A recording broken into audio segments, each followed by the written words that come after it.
السلام عليكم ورحمة الله وبركاته. نحمده ونصلي ونسلم على رسوله الكريم أما بعد فقد قال الله سبحانه وتعالى في القرآن المجيد والفرقان الحميد بعد أعوذ بالله من الشيطان الرجيم بسم الله الرحمن الرحيم وعاشروهن بالمعروف فإن كرهتموهن فعسى أن تكرهوا شيئا ويجعل الله فيه خيرا كثيرا وقال رسول الله صلى الله عليه وسلم النكاح من سنتي. அல்லாஹ்வுடைய நல்லடியார்களே, அல்லாஹ்வுடைய கிருபையினால் 4வது நாளினுடைய தராவீஹை ஜமாத்தாக தொழுகிற பாக்கியத்தை அல்லாஹ் நம் அனைவருக்கும் கொடுத்தான். அல்ஹம்துலில்லாஹ். அலி ரலியல்லாஹு அன்ஹு அவர்கள் அறிவிப்பு செய்வார்கள், எந்த ஒரு நபர் இந்த 4வது நாளினுடைய தராவீஹை ஜமாத்தாக தொழுவாரோ லஹு மினல் அஜ்ரி கிராத்து தௌராத்தி வல் இன்ஜீலி வல் ஃபுர்கான், அவருக்கு 3 வேதங்களை ஓதிய நன்மையும் கிடைக்கும் என்று அறிவித்திருக்கிறார்கள். குர்ஆன் ஓதிய நன்மையும், அவருக்கு முழு குர்ஆனை ஓதிய நன்மையும் கிடைக்கும். அதே போல தௌராத்தினுடைய வேதம், மூசா நபிக்கு வழங்கப்பட்ட அந்த வேதம், அதை ஓதிய நன்மையும் கிடைக்கும். இன்ஜீல் வேதம் ஈசா அலைஹிஸ்ஸலாம் அவர்களுக்கு வழங்கப்பட்டது, அதை ஓதிய நன்மையும் கிடைக்கும் என்று சொல்லியிருக்கிறார்கள். அல்லாஹ் நம் அனைவருக்கும் அத்தனை நன்மைகளையும் தந்தருள் புரிவானாக. அல்லாஹ்வுடைய நல்லடியார்களே, சூரத்துல் நிசா என்கிற சூரா இருக்கிறது. குர்ஆனிலேயே சூரத்துல் பக்ராவுக்கு அடுத்து பெரிய சூறாக்களில் ஒன்று. பெண்கள் என்கிற தலைப்பிலே எந்த ஒரு மதமும் மார்க்கமும் குர்ஆனிலோ அல்லது அவர்களுடைய வேதங்களிலோ, குர்ஆன் அல்லாத மற்ற வேதங்களில் பெண்கள் என்கிற தலைப்பிலே எந்த ஒரு மார்க்கமும் ஒரு தனிச்சிறப்பை பெண்களுக்கு சொன்னதாக இதுவரையிலும் வரலாறுகளில் இல்லை. ஆனால் குர்ஆனிலே அல்லாஹ் பெண்கள் என்கிற தலைப்பிலே பக்ரா சூராவுக்கு அடுத்தபடியாக நிறைய வசனங்களை கொண்ட ஒரு சூறாவை அல்லாஹ் இறக்கி இருக்கிறான் என்று சொன்னால் அது இந்த சூரத்துல் நிசா என்கிற பெண்கள் என்கிற பெயர் கொண்ட இந்த சூறாவைத்தான். ரசூலுல்லாஹி ஸல்லல்லாஹு அலைஹி வஸல்லம் அவர்கள் சம்பந்தமாக அறிவிக்கப்படும் நபிகள் பெருமானார் ஸல்லல்லாஹு அலைஹி வஸல்லம் அவர்கள் ஒரு சஹாபியை இப்னு மஸ்ஊத் ரலியல்லாஹு அன்ஹு அவர்களை இந்த சூரத்துல் நிசா என்கிற சூறாவை ஓதச் சொல்வார்கள். அதை ஓதச் சொல்லி ஸல்லல்லாஹு அலைஹி வஸல்லம் அவர்கள் கேட்பார்கள். கேட்கிற போது ஒரு ஆயத்து வந்துவிடும். அந்த ஆயத்திலே ஸல்லல்லாஹு அலைஹி வஸல்லம் அவர்கள் நிப்பாட்டுங்கள் என்று சொல்வார்கள். فَكَيْفَ إِذَا جِئْنَا مِنْ كُلِّ أُمَّةٍ بِشَهِيدٍ وَجِئْنَا بِكَ عَلَى هَؤُلَاءِ شَهِيدًا. நாயகமே, நாளை மறுமை நாளிலே இந்த அத்தனை உம்மத்தினர்களுக்கும் உங்களை நாம் சாட்சியாளராக ஆக்குவோம். கியாமத்து நாள் வரையில் வரக்கூடிய எல்லோருக்குமே ஸல்லல்லாஹு அலைஹி வஸல்லம் அவர்கள்தான் சாட்சியாளர் என்கிற அந்த ஆயத்து வந்தவுடன் நிப்பாட்டுங்கள் என்று சொல்வார்கள். ஸல்லல்லாஹு அலைஹி வஸல்லம் அவர்களை அந்த சஹாபி ஓதுவதை நிப்பாட்டிவிட்டு பார்த்தால் அவர்களுடைய கண்களில் இருந்து கண்ணீர் வழிந்தோடி கொண்டிருக்கும். குர்ஆனினுடைய மிக முக்கியமான ஒரு அம்சங்களில் ஒன்று, அது கேட்பவர்களினுடைய இதயங்களை ஆர்ப்பரித்து கொண்டு உள்ளத்திலே ஏதேனும் ஒரு மாற்றத்தை ஏற்படுத்தும். குறிப்பாக முஃமின்களை பற்றி அல்லாஹ் சொல்கிற போது அவர்களுடைய இதயங்களிலே ஈமானை அது அதிகரிக்கும். இன்னைக்கு 2 நாளா இல்லை 3-4 நாட்களாக நாம் குர்ஆனை கேட்டுக்கொண்டிருக்கிறோம். ஆனால் நம்முடைய கண்களிலே கண்ணீர்கள் இருக்கிறதா என்று கேட்டால் 10:30 மணிகள் ஆகிவிட்டது. எனவே நித்திரை மட்டுமே நம்முடைய கண்களிலே நித்தமாக இருக்கிறது. ஏன்னா ஸல்லல்லாஹு அலைஹி வஸல்லம் அவர்கள் குர்ஆனை ஓதுவதை கேட்கிறார்கள் என்று சொன்னால் அல்லாஹ் என்ன சொல்றான் அப்படின்றத ஸல்லல்லாஹு அலைஹி வஸல்லம் அவர்கள் விளங்குவார்கள், அதை யோசிப்பார்கள், அதை சிந்திப்பார்கள். ஆனால் நாளைக்கு ஹாஃபிஸ் அவர்களிடத்திலே நீங்கள் என்ன சூறாவை ஓத போறீங்க, நான் என்னுடைய வீட்டில் உட்கார்ந்து அதனுடைய தர்ஜுமாக்களையாவது நான் படித்து விட்டு வருகிறேன், அல்லாஹ் சொல்லக்கூடிய ஏதேனும் ஒரு பக்கத்தையாவது நான் விளங்கி கொள்கிறேன் என்று நாம் என்றைக்காவது சிந்தித்திருக்கிறோமா? காரணம், அல்லாஹ் நம்மிடத்திலே இதைத்தான் எதிர்பார்க்கிறான். ஹஸரத் உமர் ரலியல்லாஹு அன்ஹு அவர்களை பற்றி நம்ம பெருமையாக சொல்கிறோம். ஆனால் அந்த உமர் ரலியல்லாஹு அன்ஹு சுபஹினுடைய தொழுகையில் இருக்கிற போதுதான் அபூ லுலு என்கிற யூதனால் கொல்லப்படுகிறார்கள், கத்தியால் குத்தப்படுகிறார்கள். அப்போ குத்தப்படுகிற போது உமர் ரலியல்லாஹு அன்ஹுடைய அந்த கத்தியை எப்படி எடுக்கிறது உடலில் இருந்ததுன்னு தெரியல. அப்போ உமர் ரலியல்லாஹு அன்ஹு சொன்னாங்க, நான் தொழுகையிலே நின்று விடுகிறேன், நீங்கள் அந்த கத்தியை இலகுவாக எடுத்து விடுங்கள். அப்போ சஹாபாக்களினுடைய நிலை எப்படி இருந்ததென்றால் குர்ஆனிலே அவர்கள் மூழ்கி போய்விடுவார்கள்.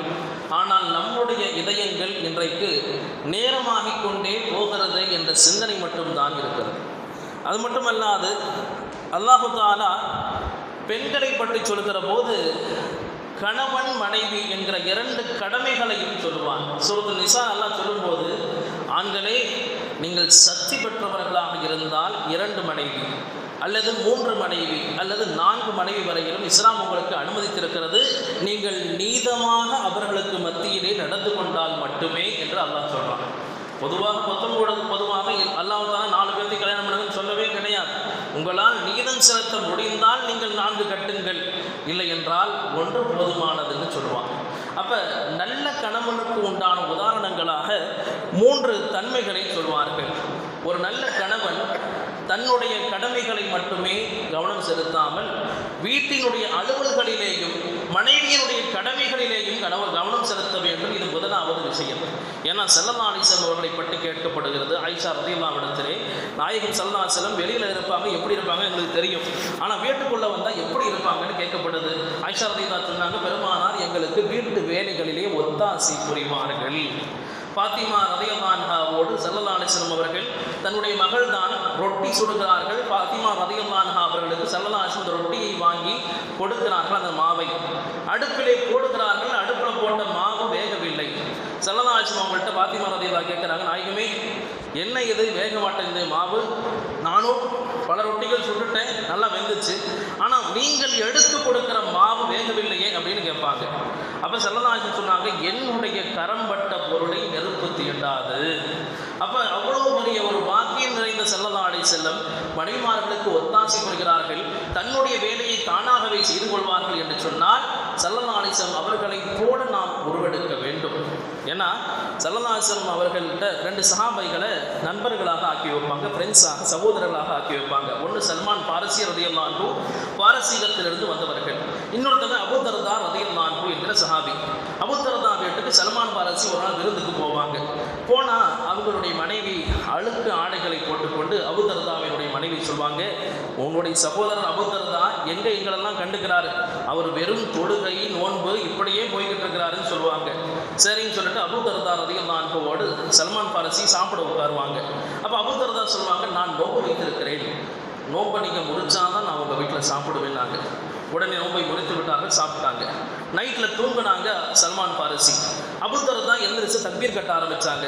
என் கூட படுத்தாதான் நானும் தூங்குவேன், இல்லைனா தூங்க மாட்டேன்னாங்க. சரின்னு சொல்லிட்டு படுத்துட்டாங்க. காலையிலே எழுந்து ஸல்லல்லாஹு அலைஹி வஸல்லம் இடத்துல போய் இதை சொல்லணும்னு சொல்லிட்டு அபூ தர்தா போய் சொன்னாங்க. அப்போ ஸல்லல்லாஹு அலைஹி வஸல்லம் சொன்னாங்க, சல்மான் நல்லதை செய்திருக்கிறார்.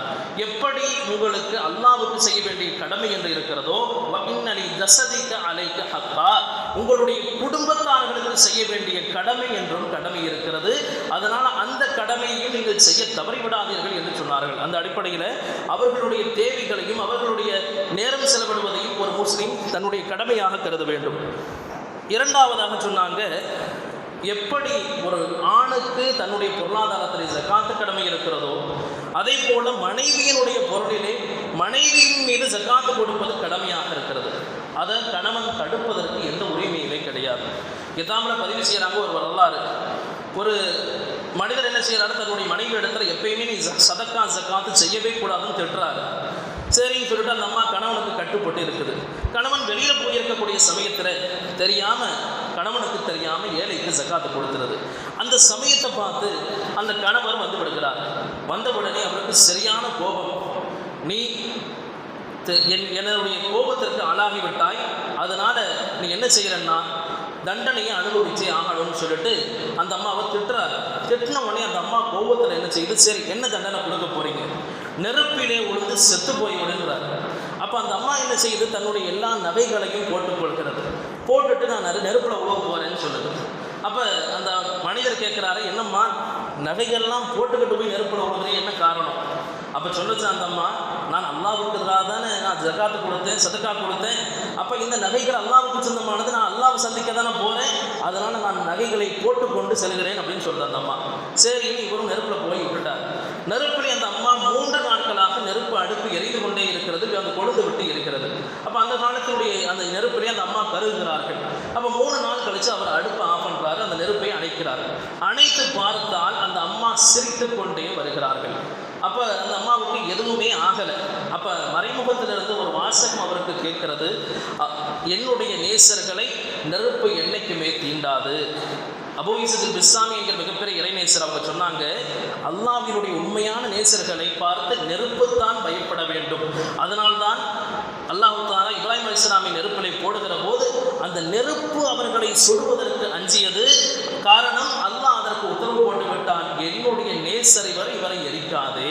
அப்போ எப்படி உங்களுடைய கடமைகள் நிறைவேற்றுறீங்களோ அதே மாதிரி உங்களுடைய மனைவியருடைய கடமைகளிலேயும் ஜக்காத்தை நிறைவேற்றுறதுக்கு விடுங்கள் அப்படின்னு சொன்னாங்க. மூன்றாவது சொன்னாங்க, சிரமங்கள் எல்லாருடைய வீட்டிலேயும் சண்டைகளும் சச்சரவுகளும் சாதாரணம்தான். இஸ்லாமிய விஷயத்திலே சொல்லுகிற போது நபிமார்களாக இருந்தாலும் சரி எல்லாருமே சொன்ன ஒரே வார்த்தை, உங்களுடைய மனைவி இடத்துல ஏதேனும் ஒரு விஷயம் பிடிக்கலையா, ஸல்லல்லாஹு சொன்னாங்க, பிடித்த விஷயத்தை நினைத்து பார்த்து பிடிக்காத விஷயத்தை நீங்கள் விட்டு விடுங்கள் அப்படின்னாங்க. ஹதீஸிலே ஒரு சம்பவத்தை எழுதுவார்கள் ஒரு கிதாபிலே. ஒரு மிகப்பெரிய இறைநேசர் அவருடைய வீட்டில் எப்போ பார்த்தாலும் அவரை சந்திக்கிறதுக்காக வேண்டி ஒருத்தர் வந்திருக்கிறார். வந்து பார்த்தா அந்த அம்மா அவர் மேலே சுடுதண்ணியெல்லாம் ஊற்றி அவர் மேலே ரத்தக்காரையாக ஆக்கி வச்சிருக்குது. அவருடைய ரத்தம் உழுது போயிட்டு இருக்குது. வேற வழியே இல்லாமல் அவர் என்ன செய்கிறாரு, ஜுன்னூனை மிஸ்ரி என்கிற ஒரு இறைநேசருடைய இடத்துல போய் தங்கிட்டார்.